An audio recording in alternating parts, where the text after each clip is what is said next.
오늘 리뷰할 카메라는 소니의 새로운 플래그십 풀프레임 미러리스 카메라 알파1입니다. 소니의 풀프레임 미러리스 카메라는 각각의 시리즈마다 대표되는 게 있죠. 알파7R 시리즈는 고해상도 이미지, 알파7S 시리즈는 비디오 시스템, 알파9 시리즈는 AF 시스템과 고속 연속 촬영. 이 모든 시리즈의 정점에 알파1이 있습니다. 알파1에는 유효 픽셀 약 5010만의 풀프레임 센서가 탑재됐고 다이내믹 레인지는 최고 15스탑 이상을 기대할 수 있습니다. 또 이미지 프로세서는 최신의 비욘즈 XR로서 이전 비욘즈 X의 처리 속도보다 최대 8배 빠른데요. 덕분에 블랙아웃이 없는 고속 연속 촬영이 가능하고 4K에서 최고 120프레임 레이트의 리얼타임 레코딩과 특히 소니 최초의 8K 레코딩이 가능합니다. 5010만 픽셀의 풀프레임 센서를 빠르게 스캐닝해서 4K 촬영 시 젤로 현상 억제에 효과적이지만 8K 촬영 시에는 젤로 현상이 크게 개선되진 않았습니다.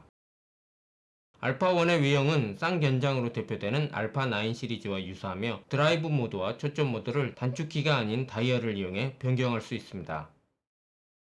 다른 5세대 바디처럼 그립 부위가 두껍고 깊어져서 그립감이 상당히 좋아졌고 버튼 또한 아주 쫀득쫀득해서 누르는 맛이 있습니다. 배터리도 이전과 동일한 MPFZ100을 사용하는데 5010만 픽셀의 풀프레임 센서를 실시간 프로세싱 하려다 보니 배터리 사용 시간이 좀 짧더라고요. 예를 들어 같은 배터리를 알파7 마크3에서 100분 정도 사용할 수 있다면 알파1에서는 한 70에서 80분 정도 사용 가능하더라고요. 테더링과 파일 전송이 가능한 RJ45 이더넷 단자와 플래시 동기 단자, 외부 마이크 단자와 헤드폰 단자, 알파7S3처럼 풀사이즈 HDMI 타입 A 단자가 적용됐고 단지 크기만 커진 게 아니라 16비트 리니어 로우 데이터를 출력해서 닌자5와 같은 외부 레코더를 이용하면 최대 12비트 프로레즈 로우 비디오 레코딩이 가능합니다. 이제는 고가 카메라에서 로우 비디오 레코딩이 안되면 뭔가 서운한 시대가 됐습니다. 데이터 입출력과 PD 충전을 지원하는 USB Type-C 단자가 있습니다. 물론 충전을 하면서 촬영도 가능하고요. 가장 밑에 기존 액세서리와 호환을 위해 마이크로 USB 단자가 있습니다. 근데 충전은 안 돼요. 이전 세대와 마찬가지로 두 개의 메모리 슬롯을 지원하는데 4K 120프레임 레이트 인트라 프레임 촬영을 하려면 반드시 고가의 CF 익스프레스 타입 A 카드가 있어야 합니다. 카메라를 켜면 상당히 빨리 부팅됩니다.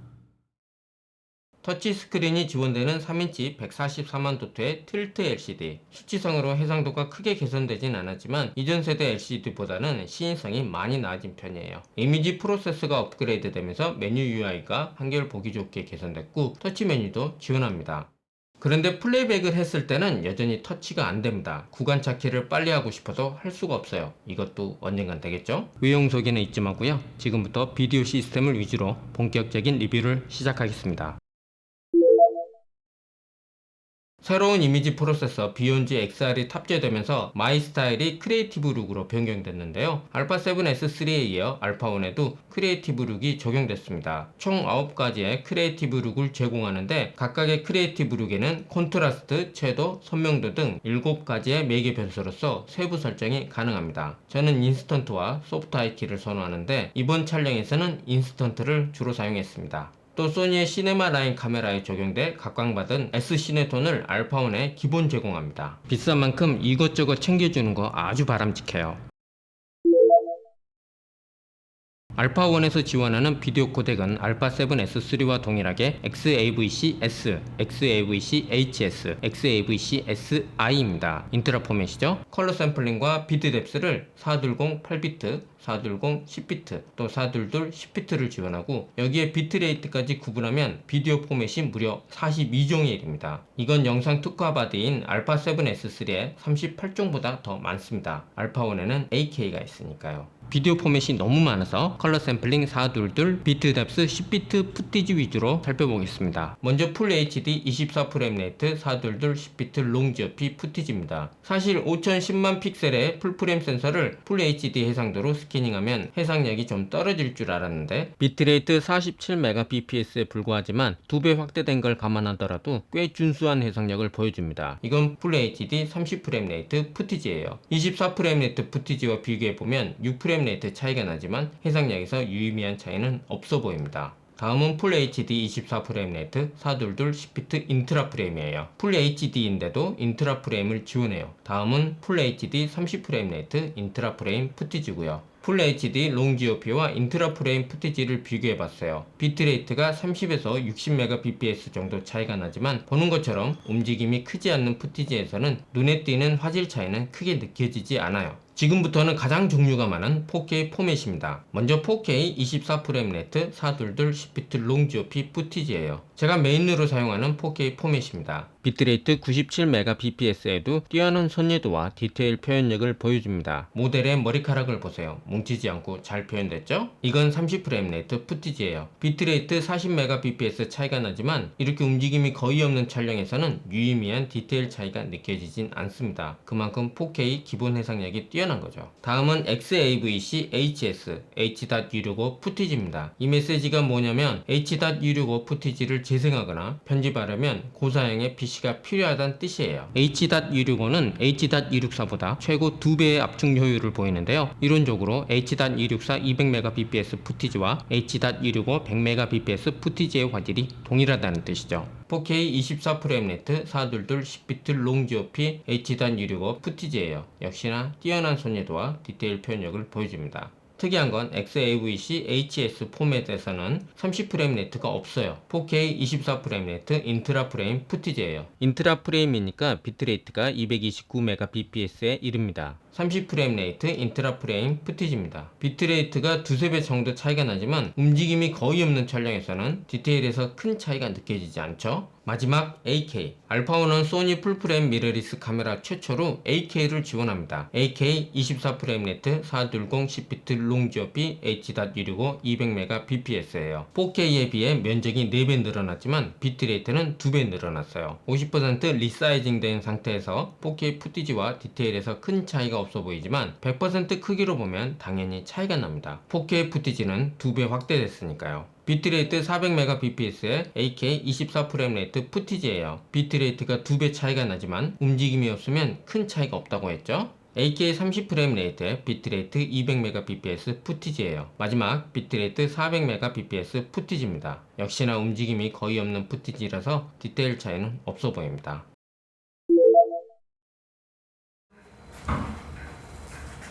뭐지? 이건 뭘까? 뭐긴 뭐야? AK지.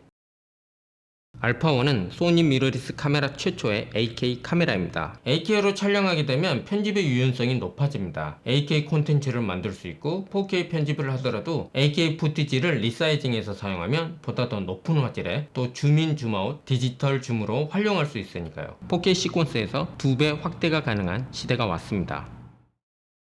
다만 AK 고해상도의 비디오 포맷도 XAVC HS H.265라서 고사양의 편집 시스템이 필요해요. 물론 AK 촬영을 할 때 가벼운 프록시 파일을 동시 레코딩해 편집에 사용할 수는 있지만 어차피 최종 아웃풋을 뽑기 위해선 AK 푸티지로 갈아 끼워야 하니까 고사양 PC는 필수입니다. AK 촬영을 하게 되면 걱정되는 게 발열이죠. 기온이 약 21도 정도 되는 야외에서 대기 시간 포함 1시간 30분 정도 촬영을 했는데 발열 경고 없이 AK 촬영이 가능했어요. 물론 1, 2분씩 짧게 끊어서 발열이 크지 않았지만 끊지 않고 10분 이상 연속 촬영을 하게 된다면 발열 경고가 뜰 때가 있더라고요. 프리미어 프로에서 AK 편집을 하면 자주 뻗더라고요. 그래서 DI 코덱인 시네폼이나 프로레즈로 변환해서 편집하기를 권장합니다. 알파1은 16비트 리니어 로우 데이터 외부 출력과 10비트 S로그2, S로그3 감마 내부 레코딩을 지원하고 S로그3 감마에서 최고 15스탑 이상의 다이나믹 레인지를 기대할 수 있습니다. 이번 테스트는 S로그3 감마로 진행했습니다. 소니 기술 문서에 따르면 S로그3 촬영 시 18% 그레이카드의 표준 노출은 41 IR입니다. 모델이 들고 있는 18% 그레이카드만 크롭해보면 표준 노출이 41 IR임을 확인할 수 있죠. 섀도우와 하이라이트 복원력 테스트를 위해 원스톱씩 어둡게 찍었고 다시 원스톱씩 밝게 찍었어요. 뒤에 전구 보이죠? 저 전구가 셔터 스피드를 125분의 1초만 올려도 플리커가 심해서 가변 ND 필터를 사용했습니다. 다시 41 IRE 푸티지예요. 렉 709 룩업 테이블을 적용하면 살짝 어둡지만 노출 보정과 컬러 그레이딩을 하면 참 예쁘게 발색됩니다. 48 IRE 푸티지고요. 렉 709 룩업 테이블을 적용하면 노출을 따로 건드릴 필요 없이 바로 컬러 그레이딩을 하면 되겠죠? 역시나 예쁩니다. 투스톱 노출 오버된 57IR이라서 렉 709 룩업 테이블을 적용하면 밝아. 하지만 노출 보정과 컬러 그레이딩을 하면 다른 푸티지와 다름없이 발색이 아주 예쁩니다. 53IR이 3스톱 노출 오버된 푸티지라서 렉 709 룩업 테이블을 적용하면 상당히 밝지만 노출 보정과 컬러 그레이딩을 하면 아주 예쁘게 발색됩니다.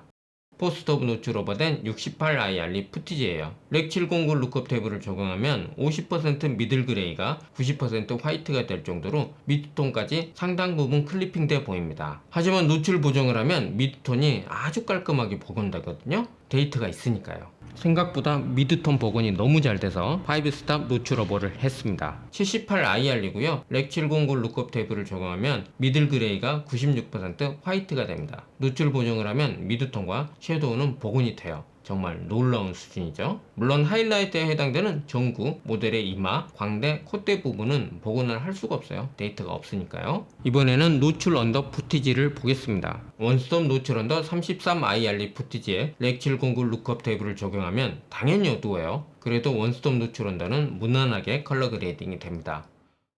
투스톱 언더 28IR리 푸티지예요. 렉 709 룩업 테이블을 적용하면 진하게 어둡죠. 노출 보정과 컬러 그레이딩을 하면 발색이 예쁘긴 한데 레드 쪽으로 컬러 시프트 됐고 확대해보면 섀도우에 자잘한 컬러 노이즈가 보여요. 21IR리 3스톱 노출 언더 푸티지라서 렉 709 룩업 테이블을 적용하면 아주 찐득하게 어두워요. 노출 보정과 컬러 그레이딩을 하면 섀도우의 개조가 일부 무너졌고 입자가 큰 컬러 노이즈가 눈에 띕니다. 마지막 포스톱 노출 언더 17IR리 푸티지입니다. 그냥 봐도 어두컴컴하죠. 렉 709 룩업 테이블을 적용하니까 하이라이트를 빼곤 모조리 블랙 쪽으로 바짝 달라붙어요. 진짜 이렇게 찍어오면 레알 노답이지만 그래도 미드톤은 어느정도 복원이 됩니다. 사실 이 정도면 상당히 선방한 거예요. 왜냐면 알파1의 센서가 5010만 픽셀에 달하잖아요. 센서의 픽셀 수가 많을수록 단위 픽셀당 수강량이 상대적으로 떨어지기 때문에 조조도 촬영에 불리할 수밖에 없거든요. 아주 어두운데도 리얼타임 IAF가 동작하는 거 보세요. AF에 관련해서는 조금 이따가 자세히 알아보도록 하고요. 10비트 S로그 촬영을 한다면 무조건 투스톱 노출 오버로 촬영할 필요는 없습니다. 10비트 S로그니까 자기 스타일대로 18% 그레이 카드에 표준 노출을 설정하면 됩니다. 예를 들어 나는 살짝 어둡게 찍고 싶다. 그러면 표준 노출을 41IR로, 적정 노출로 찍고 싶다. 그러면 48에서 50IR로, 밝게 찍고 싶다. 그러면 55IR로 설정하면 되겠습니다. 외부 모니터가 있을 경우 펄스 컬러나 웨이브폼을 활용하면 되고요. 없다면 알파1의 제브라 패턴을 이용하세요. 제브라 패턴의 표준 범위를 55 플러스 마이너스 5로 설정하면 50에서 60IR에 해당되는 범위에 제브라 패턴이 나타납니다. S로그 촬영 시 알파1은 알파7S3와 달리 듀얼 베이스 ISO를 지원하지 않습니다. 현재 ISO 12800이고요. 고감도 촬영을 위해 5스톱 엔드 필터를 사용했습니다. 렉 709 룩업 테이블을 적용하면 섀도우의 노이즈가 뚜렷해지는데 컬러 그레이딩을 하면 섀도우는 물론이고 미드톤에도 자잘한 컬러 노이즈가 올라온 것을 확인할 수 있습니다. 이건 ISO만. 이건 ISO 16000 푸티지예요. 새 푸티지를 비교해봤어요. 모델의 머리카락을 보면 ISO 12800일 때 컬러 노이즈가 전혀 줄어들지 않죠? 컬러 체커로 비교해보면 확실히 알 수 있어요.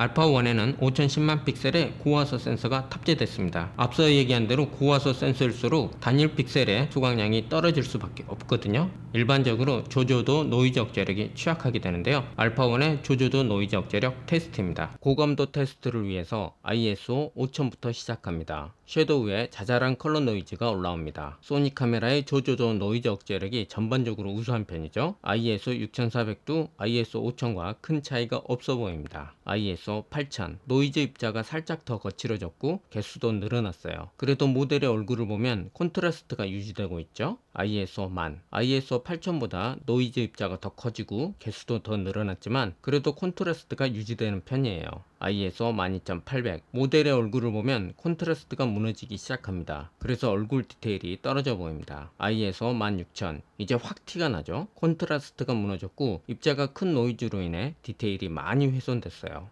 ISO 20000 ISO 25600 마지막으로 ISO 32000 이전보다 화질이 눈에 띄게 떨어지죠. 그래도 5010만 픽셀의 고화소 센서인데도 노이즈 억제력이 상당히 준수한 편입니다. ISO 만까지는 사용할 수 있을 것 같아요.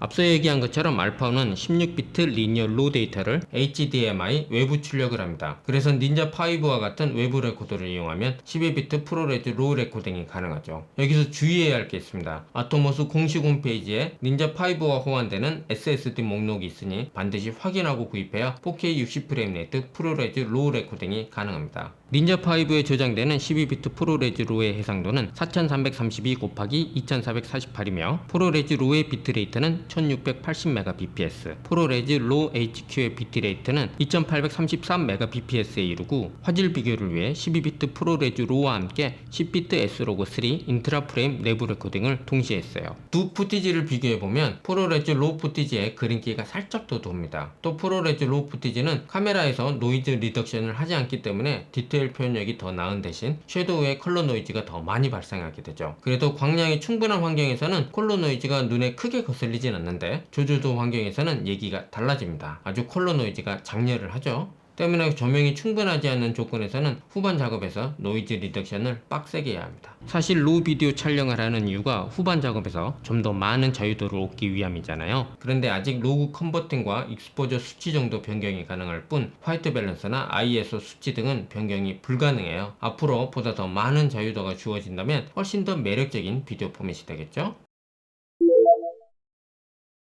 알파원도 슬로우앤 퀵모션 촬영이 가능해서 풀 HD 촬영 시 최저 1프레임 레이트에서 최고 240프레임 레이트까지, 4K 촬영 시 최저 1프레임 레이트에서 최고 120프레임 레이트까지 촬영할 수 있습니다. 24프레임 레이트 촬영 시 23프레임 레이트 이하는 미속 촬영에 해당되는데 느리게 찍어서 빠르게 저장하는 거고요. 인터벌이나 타임랩스 촬영에 해당되고 25프레임 레이트 이상은 슬로우 모션을 위한 고속 촬영입니다. 빠르게 찍어 느리게 저장하는 거죠. 고속 촬영 비디오 포맷도 다양하게 있는데 컬러 샘플링 422, 비트 뎁스 10비트 푸티지 위주로 살펴보겠습니다. 먼저 풀 HD 60프레임 레이트, 비트레이트 50Mbps에 불과한 데다 4K 시퀀스에 맞추느라 2배 확대된 걸 감안한다면 피부나 머리카락 디테일을 무난하게 표현해줍니다. 풀 HD 120프레임 레이트 푸티지예요. 60프레임 레이트 푸티지보다 50Mbps 더 늘어난 100Mbps지만 디테일 표현력이 더 떨어져서 피부가 일부러 보정된 것처럼 매끈해 보입니다. 240프레임 레이트 푸티지입니다. 셔터 스피드를 240분의 1초로 올렸더니 플리커가 장렬하네요. 1초에 240프레임 레이트를 스캐닝해야 하고 여기에 비트레이트 200Mbps를 실시간으로 처리해야 하니까 이미지 프로세서에 가해질 부하가 상당히 크겠죠. 이를 줄이기 위함일까요? 센서가 22.5% 크롭돼 실제 해상도가 1408 곱하기 804에 불과해 디테일이 더 떨어져 보일 수밖에 없습니다. 지금부터 4K 푸티지입니다. 먼저 4K 60프레임 레이트 푸티지예요. 풀 HD 푸티지와 비교 불가일 정도로 선회도와 해상력 모두 압승이죠.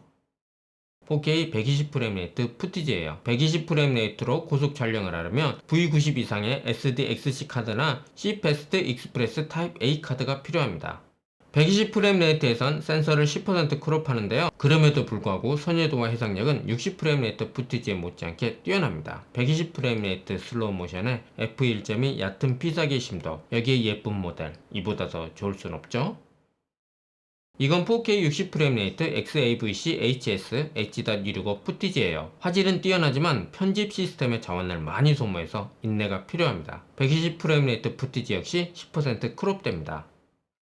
마지막으로 4K 60프레임 레이트, 120프레임 레이트, 인트라 프레임도 있어요. 4K 60프레임 레이트 인트라 프레임으로 촬영하려면 반드시 CF 익스프레스 타입 A 카드가 필요합니다. 비트레이트가 최대 600Mbps에 이르니까요. 사실 UHS-2 V90 XDSC 카드의 최대 쓰기 속도를 고려한다면 573Mbps도 충분히 레코딩 가능하지만 안정적인 레코딩을 위해 VPG 200 이상의 CF 익스프레스 타입 A 카드가 필요한 것으로 보입니다. 참고로 SDXC 카드와 CF 익스프레스 타입 A 카드의 최소 보장 쓰기 속도에서 큰 차이가 나는데요. UHS 스피드 클래스 3의 SDXC 카드의 경우 30MB/s 240Mbps고요. VPG200의 CF 익스프레스 타입 A 카드는 200MB/s 1600Mbps죠. 비트레이트 242Mbps에 4K 60프레임 레이트 422 10비트 롱 GOP 푸티지예요. 고속 촬영이 필요할 때 제가 주로 사용하는 포맷인데요. 비트레이트가 331Mbps 정도 차이가 나는 만큼 인트라 프레임 푸티지의 디테일 표현력과 선회도가 더 나아 보입니다. 피사체의 외곽선을 보세요. 모델의 눈매와 콧대 그리고 턱선이 더 뚜렷해 보이고 특히 머리카락을 보면 덜 뭉쳐져 보입니다. 이번에 120프레임 레이트 최대 비트레이트 1200Mbps의 안정적인 레코딩을 위해선 더더욱 VPG 200 이상의 CF 익스프레스 타입 A 카드가 필요해요. 비트레이트가 무려 1145Mbps에 이르니까 V90 XDSC 카드로는 어림도 없죠. 이렇게 비트레이트를 쏟아붓는 이유가 뭐겠습니까? 5배속 슬로우 모션에서도 고화질의 푸티지를 얻기 위함이죠. 4K 120프레임 레이트와 같은 고속 촬영은 뭔가 있어 보이게 하는 치트키 중에 치트키인데 여기에 화질까지 담보된다면 그야말로 금상첨화가 아니겠습니까?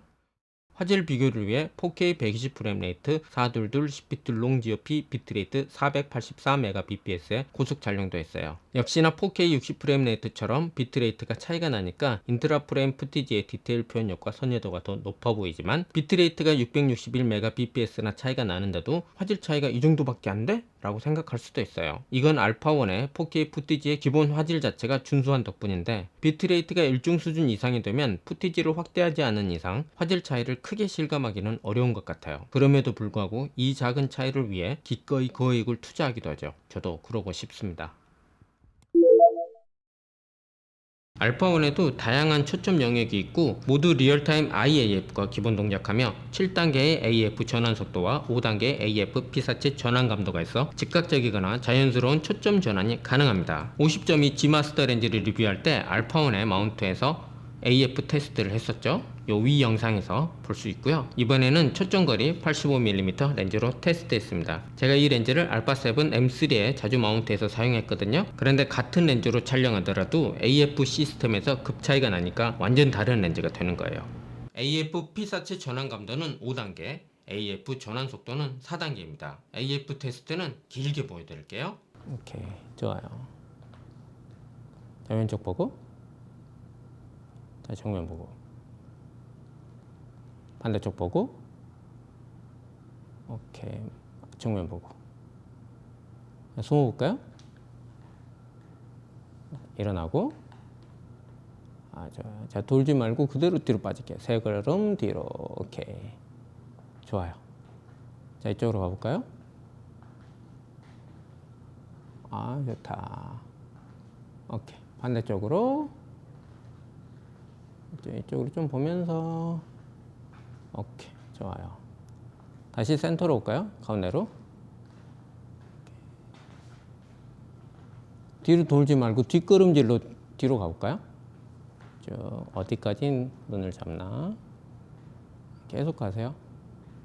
자, 멈추고. 오케이. 앞으로 쭉 빨리 가볼까요? 다시.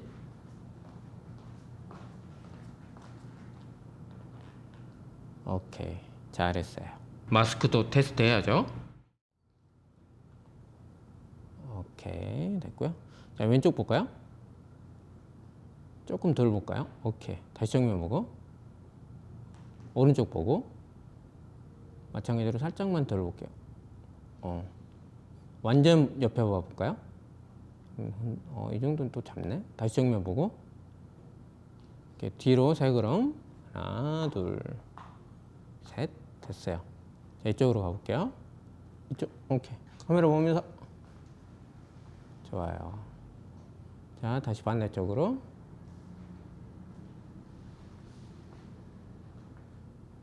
오케이. 다시 센터로. 좋아요. 이번엔 좀 빨리 와볼까요? 오케이. 거기서 쭉 뒷걸음질로 쭉 가볼게요.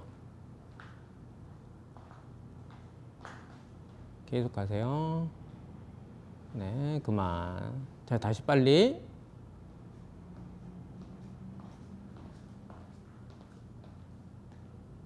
최근 출시된 소니 미러리스 카메라의 리얼타임 트래킹이 아주 똑똑해졌습니다.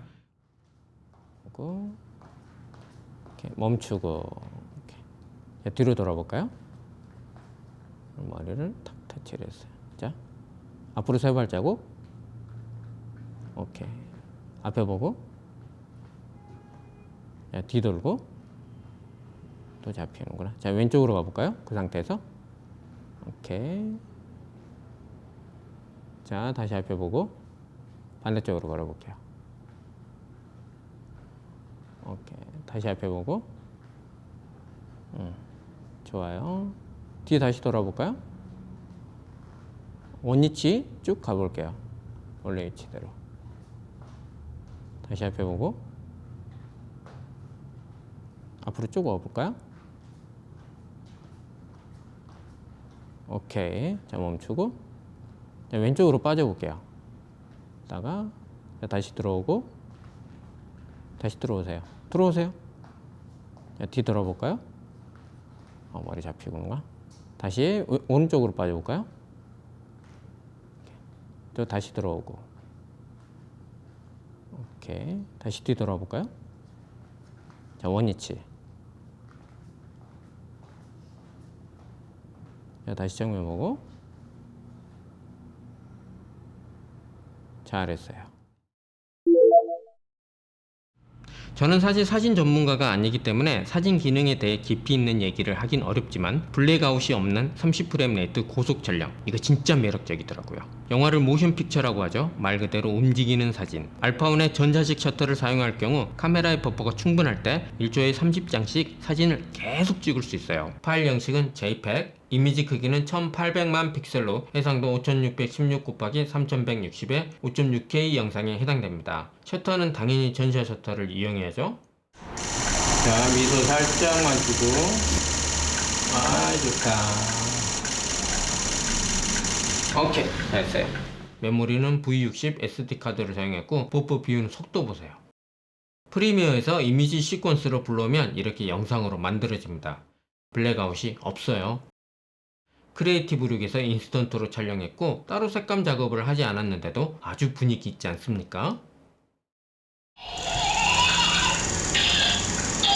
초당 30장씩 다다다다닥 고속 촬영이 가능하니까 피사체의 움직임이 크더라도 뚝뚝 끊겨 보이지 않아요. 부드럽죠? 연사 촬영을 할 경우 흔히 벌벌거린다고 하죠. 이미지의 노출 차이가 발생할 수 있으니 촬영하기 전에 카메라의 노출 세팅과 더불어 조명 컨디션을 반드시 확인하세요. 누군가에게 카메라를 추천해야 한다면 이건 사진용 바디, 저건 영상용 바디 이렇게 나누게 되는데 알파1은 이 둘을 다 잡은 올인원 바디입니다. 5010만 픽셀의 고화소 센서와 테더를 할 수 있는 여러 단자가 있어서 스튜디오 촬영은 물론이고 빠르고 정확한 AF, 블랙아웃이 없는 1초에 최고 30프레임 레이트의 고속 연사로 프레스 촬영에 대응하고 10비트 S로그, 12비트 프로레즈로 여기에 8K 촬영까지 소니 풀프레임 미러리스 카메라 중에 각 라인을 대표하는 카메라의 특장점을 한데 모은 알파1은 사진과 영상을 하는 분들을 모두 만족시키지 않을까 싶습니다. 알파1 누가 좋은지 모르겠습니까?